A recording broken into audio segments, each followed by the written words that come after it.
Vamos abrir a palavra, meus irmãos, no Evangelho de Jesus, conforme Mateus, capítulo 18.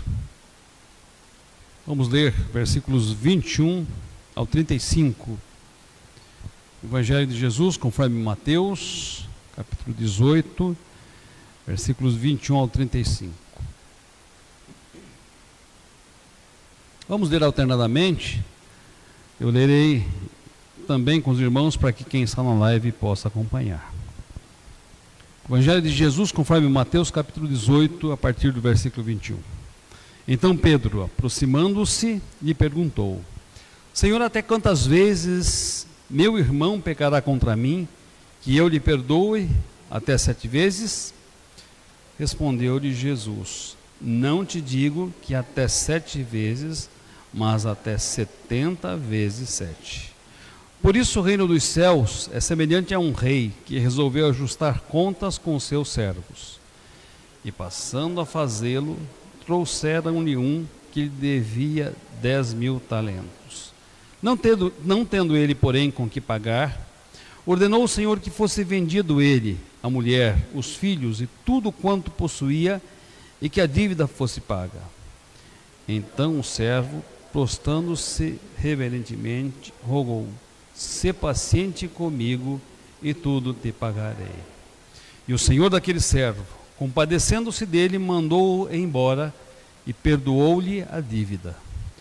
Saindo, porém, aquele servo encontrou um dos seus conservos que lhe devia 100 denários e, agarrando-o, o sufocava, dizendo: Paga-me o que deves. Então o seu conservo, caindo-lhe aos pés, lhe implorava: Sê paciente comigo e te pagarei. Ele, entretanto, não quis, antes indo-se, o lançou na prisão até que saudasse a dívida. Vendo os seus companheiros o que se havia passado, entristeceram-se muito e foram relatar ao seu senhor tudo o que acontecera. Então o seu senhor, chamando-o, lhe disse: Servo malvado, perdoei-te aquela dívida toda porque me suplicaste. Não devias tu igualmente compadecer-te do teu conservo, como também eu me compadeci de ti? E, indignando-se o Senhor, o entregou aos verdugos até que lhe pagasse a dívida. Assim também meu Pai Celeste vos fará, se do íntimo não perdoardes cada um ao seu irmão. Vamos ouvir mais uma vez, para a nossa edificação, nosso irmão Cristiano cantando um hino.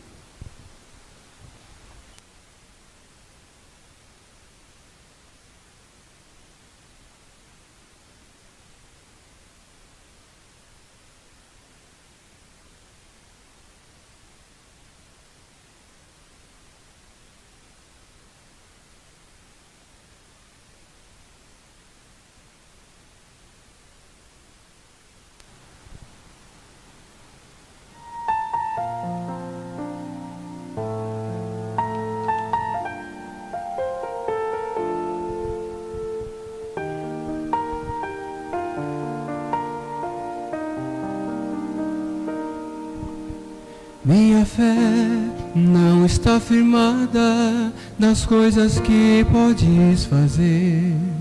Eu aprendi a te adorar pelo que és. Dele vem o sim, o amém, somente dele, mais ninguém. A Deus seja o louvor.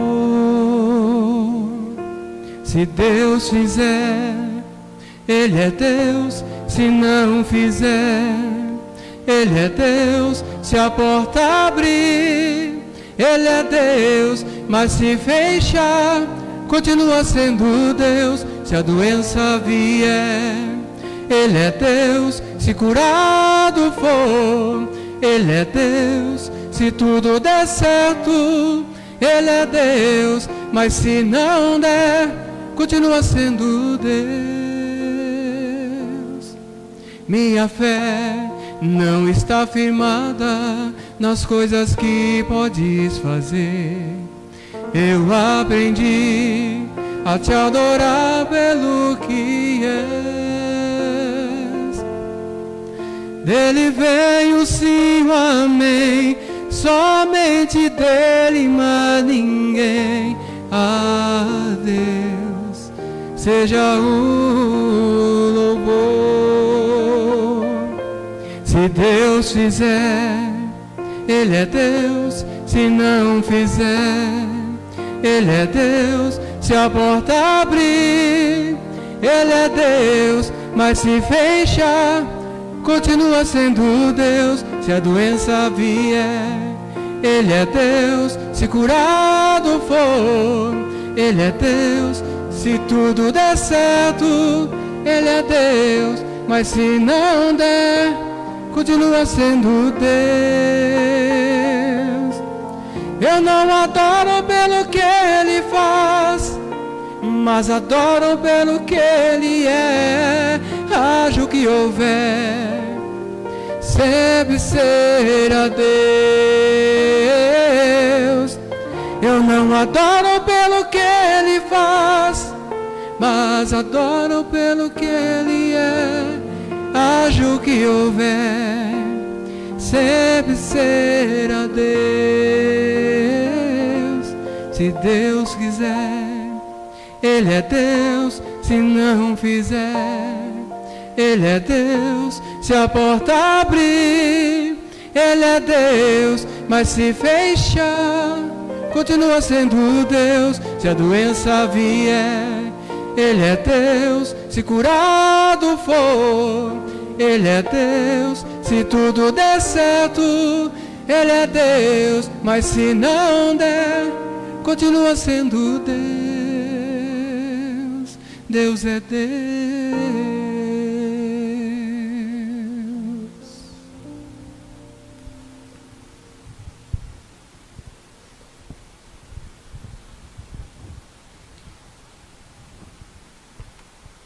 Assim como os irmãos estão, vamos orar. Senhor Deus, Pai querido, lemos a Tua palavra, ó Deus, estamos prestes a estudá-la. Mas para que nós a entendamos, precisamos que o Teu Espírito Santo toque em nossas mentes e em nossos corações nesse momento. Para que primeiramente estejamos atentos àquilo que o Senhor quer nos dizer. Para que também o nosso coração esteja aberto para receber a Tua mensagem. E para que, ó Deus, esta mensagem encontre morada em nossos corações e transforme as nossas atitudes. Dá-nos da iluminação do Teu Espírito, dá-nos do convencimento do Espírito, dá-nos da aplicação do Teu Espírito ao estudarmos a Tua palavra. Usa-me como instrumento nas Tuas mãos, que eu tão somente transmita aquilo que desejas ao coração dos Teus filhos. Em nome de Jesus. Amém. Nosso tema de hoje é perdão, uma decisão necessária. Meus queridos, uma das maiores dificuldades do ser humano é perdoar.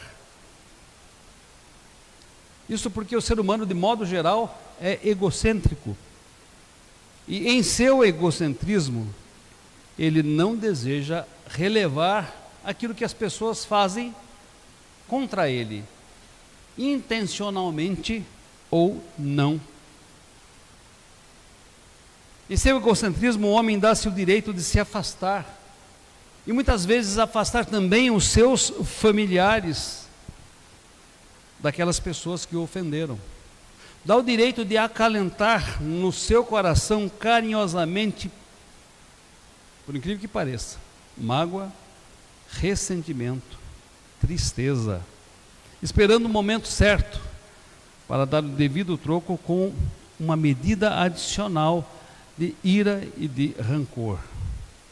As contendas, às vezes, que a princípio eram particulares e individuais, elas se coletivizam, porque aquele que está magoado, ressentido, irado, procura pessoas que se simpatizem com ele, pessoas que concordem com ele, em relação àquele que é o seu desafeto.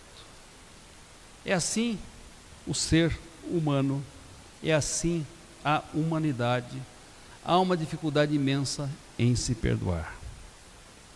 Mas, entre nós, nascidos de novo, entre nós que conhecemos a Jesus como nosso Salvador e Senhor, entre nós que já fomos lavados pelo sangue do Cordeiro, as coisas são diferentes e devem ser diferentes.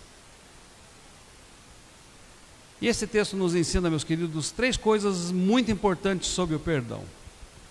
Como o lema da nossa igreja é acolher, restaurar e integrar, o perdão faz parte essencial dessa caminhada, dessa jornada. E o que aprendemos nesse texto sobre perdão? Primeiramente, que o perdão é uma necessidade no mundo de pecadores.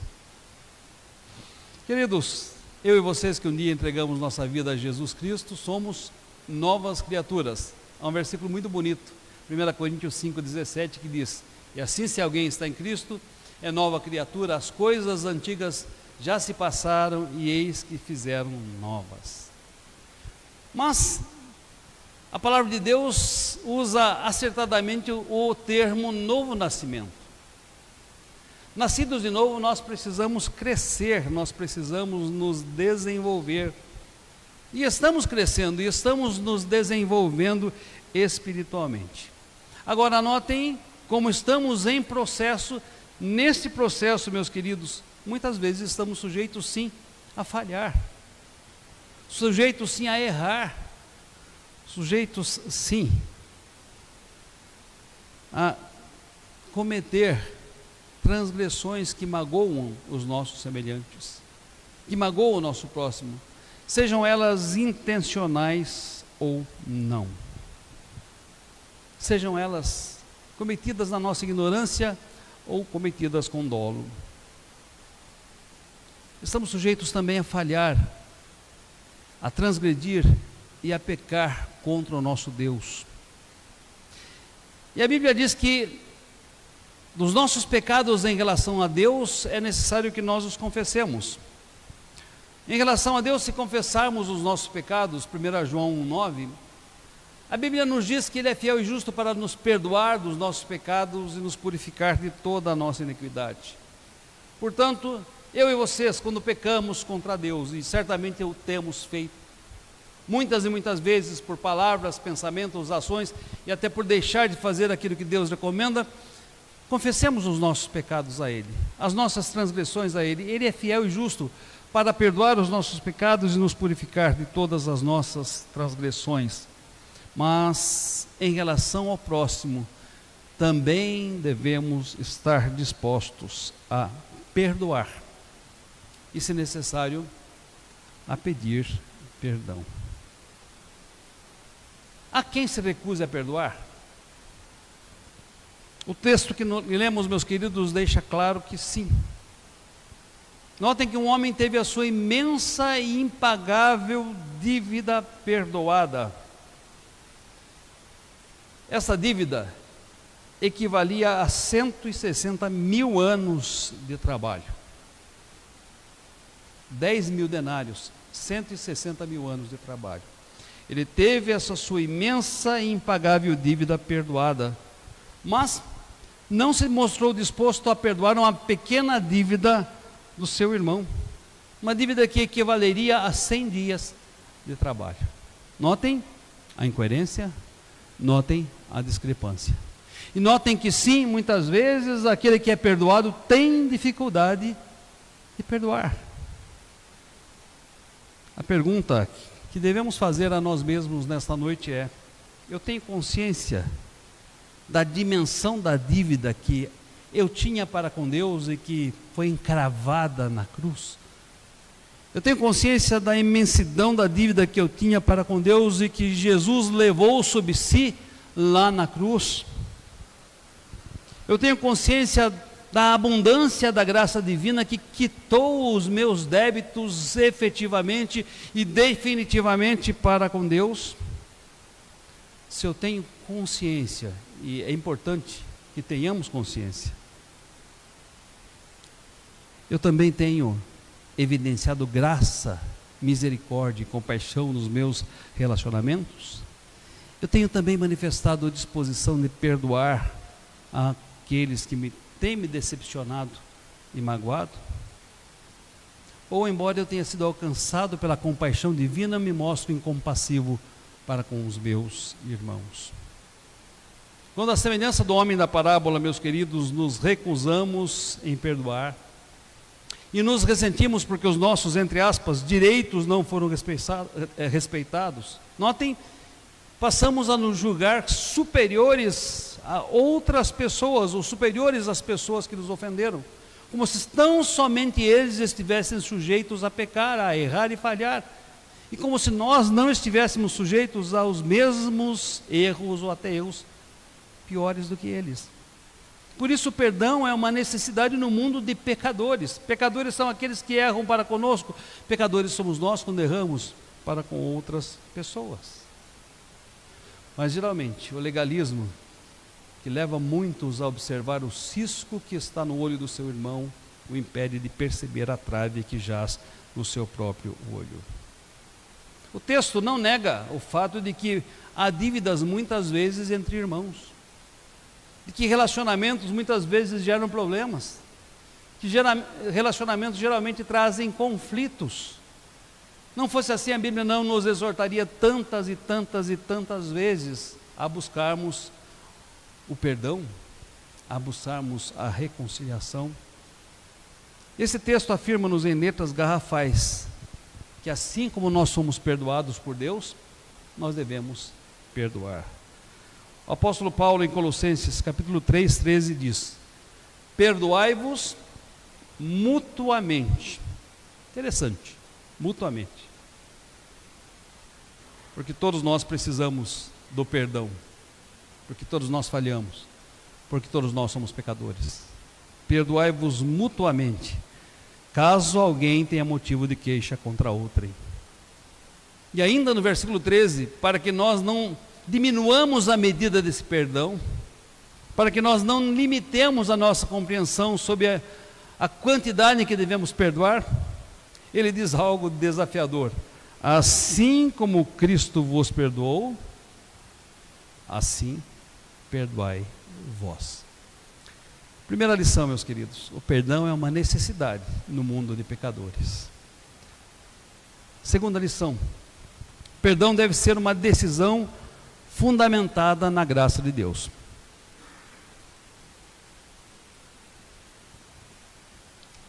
Meu querido irmão, irmã, você compreende o que é a graça de Deus? Paulo afirma que pela graça somos salvos mediante a fé. Isso não vem de nós, é dom de Deus, não vem de obras para que ninguém se glorie. Portanto, precisamos ter uma compreensão do que é a graça. Arthur W. Pink, num livro chamado A Soberania de Deus, ele define graça da seguinte maneira: a graça é um favor imerecido que nós recebemos quando existe demérito da nossa parte. Traduzindo isso numa linguagem bíblica, ele nos amou enquanto nós éramos ainda pecadores. Ele nos amou e deu sua vida por nós enquanto nós éramos ainda pecadores. Notem, analisando a parábola, Deus decidiu perdoar a nossa imensa dívida, porque ela foi lançada sob os ombros de Jesus Cristo. Essa imensa dívida nossa é ilustrada através da vida deste homem que devia 10.000 talentos. Ora, difícil imaginar como ele havia conseguido contrair uma dívida de 10.000 talentos. Afinal, 10.000 talentos equivaliam a 160 mil anos de trabalho.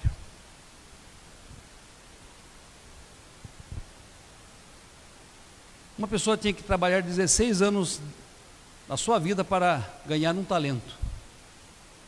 Portanto, 160 mil anos para ganhar 10.000 talentos. E este homem teve a sua imensa dívida perdoada. E isso ilustra o amor perdoador de Deus. Isso ilustra a graça perdoadora do Senhor. Eu fico imaginando que nem sempre temos em mente esta graça que se manifestou de forma tão efusiva, tão abundante, que fluiu de forma tão repleta em nossas vidas. Muitas vezes nós não conseguimos compreender a dimensão desta maravilhosa graça, mas esta graça se mostrou maravilhosa, retirando de sobre nós o peso da nossa dívida, uma dívida impagável por nós mesmos. A questão, portanto, que se impõe é, uma vez que recebemos tão abundante, tão efusiva, tão maravilhosa graça, nós temos demonstrado abundante, efusiva e maravilhosa graça nos nossos relacionamentos também. O homem da parábola não demonstrava, porque apesar de ter sua dívida de 10.000 talentos perdoada, não perdoou uma dívida de apenas 100 denários. Apesar de ter uma dívida de 160.000 anos de trabalho perdoada, não perdoou a dívida daquele que lhe devia 3 meses de trabalho. Amados, perdoar é uma decisão. Deus, quando enviou Cristo, Ele enviou Cristo para pagar pelos nossos pecados e para nos perdoar através de Cristo, enquanto éramos ainda pecadores. Perdoar é uma decisão. É uma decisão que compartilha da mesma graça que nós recebemos. Mesmo que quem nos ofendeu não se arrependa, mesmo que quem nos ofendeu não nos procure, mesmo antes de qualquer tentativa de reconciliação, é preciso perdoar. Geralmente me dou muito bem com os meus alunos, mas houve quando cobrei-lhe uma tarefa, que foi muito grosseiro comigo, me tratou com um palavrão terrível. E por causa desse tratamento, ele foi à direção da escola, teve as medidas disciplinares, e o interessante, ele ficou meses sem assistir a minha aula. Eu não sei se ele não vinha à escola, ou vinha à escola e não entrava na minha aula. Depois, ele voltou a frequentar e as coisas fluíram normalmente. Isso foi no 7º ano. Na formatura da 8ª série, portanto, um ano depois, ele veio chorando me abraçar e me pedir: professor, me perdoe. E eu disse: você já estava perdoado naquele mesmo dia. Notem que liberar o perdão foi libertador para mim enquanto professor, mas pesou muito para ele o não ter vindo me pedir perdão naquele mesmo dia ou no dia seguinte. Meus queridos, Deus libera perdão à minha vida e à sua vida através de Jesus Cristo. Nós precisamos, queridos, viver esta graça, a graça de termos os nossos pecados perdoados, mas a graça também de perdoar, de aliviar, de tirar do nosso coração aquilo que muitas vezes nos incomoda. Reverendo Hernandes Dias Lopes diz que quando nós não perdoamos, nos atrelamos de tal forma à pessoa que nos ofendeu, que ela permanece 24 horas conosco, atormentando a nossa mente, atormentando as nossas emoções e obstruindo o fluxo de vida abundante que Deus tem reservado para nós. Alguém muito sabiamente afirmou que aquele que não perdoa e alimenta ira, rancor e ódio, toma todo dia um copo de veneno na esperança de que o outro morra. Ele se envenena. Se fomos perdoados, perdoemos. Se recebemos abundante de graça divina, sejamos abundantes também em perdoar. Primeiramente, tomando essa decisão em nosso coração, ainda que jamais sejamos procurados por aquele que nos ofendeu, nos machucou, nos decepcionou, ainda que jamais esta pessoa nos procure para a reconciliação, aliviemos o nosso coração, tomando a decisão de perdoar. E, se possível, busquemos, assim como Deus nos reconciliou em Cristo, nos reconciliar com os nossos irmãos. Primeiro ponto: devemos perdoar porque vivemos no mundo de pecadores. O perdão é uma necessidade do mundo de pecadores. Segunda lição, devemos perdoar porque o perdão é uma decisão que se fundamenta na graça de Deus. Terceira lição, devemos perdoar porque o perdão é uma evidência da graça divina.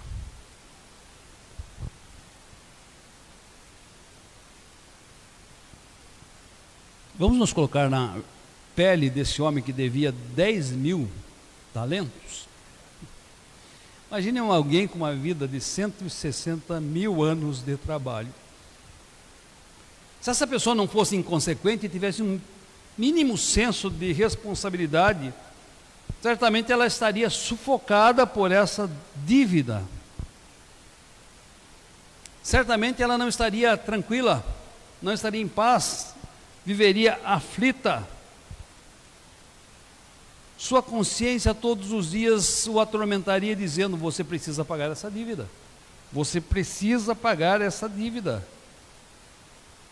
E talvez o fato ainda mais aterrador e sombrio seja: um dia haverá o ajuste de contas, um dia o credor virá para acertar e cobrar essa dívida. Não é diferente a situação do homem pecador, meus amados, diante da realidade apresentada pela palavra de Deus. A Bíblia diz que o homem pecador, se não entregar sua vida a Jesus Cristo, um dia comparecerá diante do juízo de Deus, comparecerá diante do tribunal de Deus, e a sentença sobre aqueles que rejeitam ao Senhor Jesus como Salvador e Senhor é terrível. A sentença sobre aqueles que amam mais as trevas do que a luz é terrível.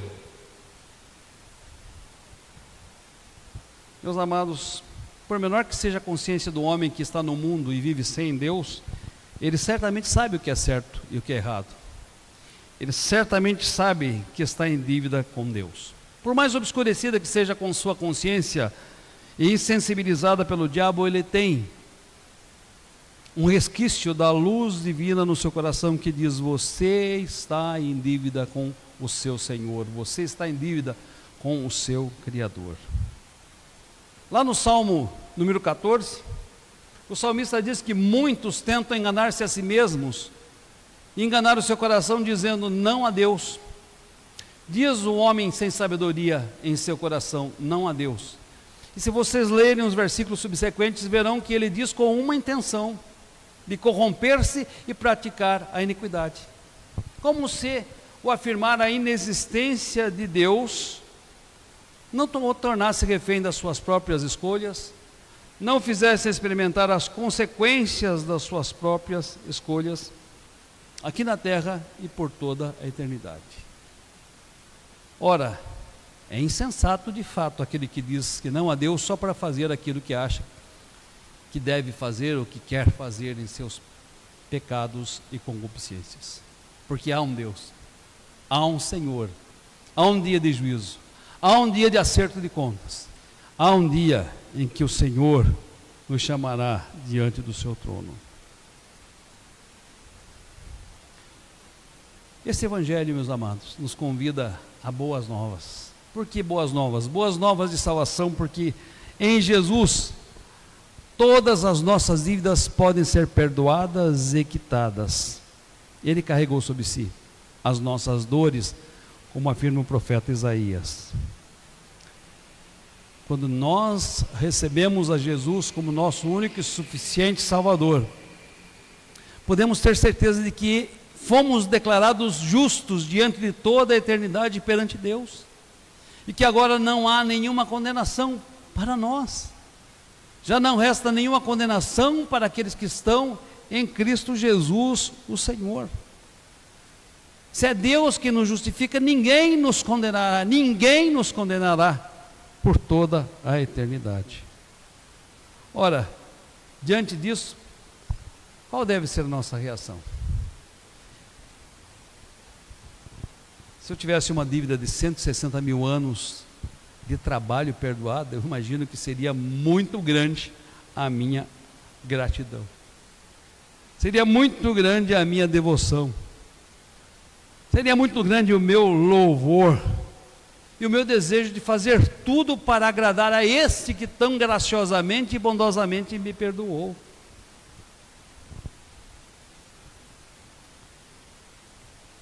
E também eu procuraria, assim como recebi a graça, distribuir e manifestar graça nos meus relacionamentos. Mas, queridos, nem sempre nós conectamos nossa reconciliação com Deus com a nossa necessidade de nos reconciliarmos com outras pessoas. Nem sempre nós relacionamos o fato de não mais sermos condenados com o fato de não condenar outras pessoas. Nem sempre nós relacionamos o fato de sermos perdoados com a necessidade de perdoar aos nossos irmãos. O credor que recebeu tamanha compaixão não foi compassivo. Ao encontrar-se com um dos seus conservos que lhe deviam uma pequena soma de dinheiro, agarrando-o, o sufocava. E notem que também houve um pedido de clemência, semelhante ao pedido que ele fez. Houve um pedido de um prazo, semelhante ao que ele fez. Só que o prazo que ele pediu era inexequível, ele não viveria 160 mil anos para pagar. Ao passo que o prazo que o seu conservo pediu era exequível. 3 meses e 10 dias de trabalho, ele conseguiria pagar toda a sua dívida. No entanto, ele se mostrou duro de coração e lançou o seu servo, o seu conservo, na prisão. Agora, notem um ponto muito importante desse texto. As pessoas o observavam, assim como as pessoas nos observam. E as pessoas viram uma enorme incoerência e denunciaram a sua incoerência ao Senhor. Veja, Senhor, tu perdoaste a imensa dívida que ele tinha para contigo. Tu lhe deste a liberdade de todos os anos que ele deveria trabalhar para o Senhor, de que a sua família deveria trabalhar para o Senhor, como escravo. E agora, Senhor, ele não se mostra pronto a perdoar. Ele não se mostra pronto a viver a graça que ele recebeu. Por isso, meus amados, este texto, esta parábola nos exorta a vivermos a graça do perdão, porque perdoar é consequência e é evidência da graça que nós recebemos. Não vamos convencer o mundo, meus amados, de que somos novas criaturas, se não amarmos uns aos outros, diz a Bíblia. E não vamos convencer o mundo de que somos discípulos de Cristo, se os nossos relacionamentos estiverem quebrados e cindidos. Se nós estivermos alimentando queixas, rixas, ressentimentos, mágoas, ira e rancor uns com os outros. Se nós não perdoarmos uns aos outros.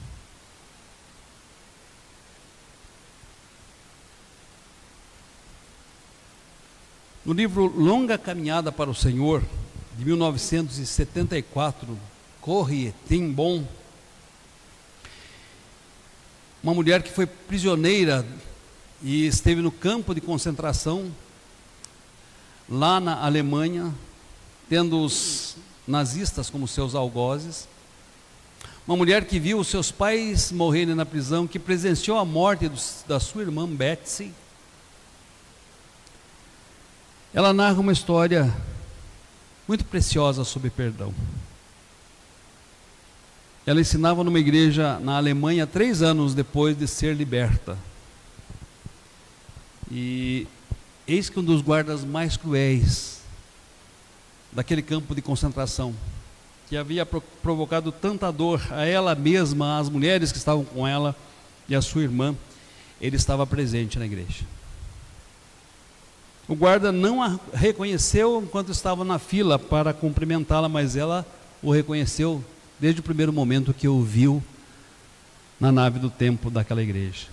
E enquanto aquele homem caminhava para ela, ela orava: Senhor, me ajude a perdoá-lo. Me ajude a perdoá-lo, me ajude, Senhor. Por fim, por um longo momento, eles apertaram as mãos. O ex-guarda e a ex-prisioneira. E ela então afirma: nunca conheci o amor de Deus tão intensamente como naquela situação. E Deus, em situações semelhantes ou não semelhantes a que viveu Corrie ten Boom, nos dê um coração pronto a perdoar. em nome de Jesus. Amém.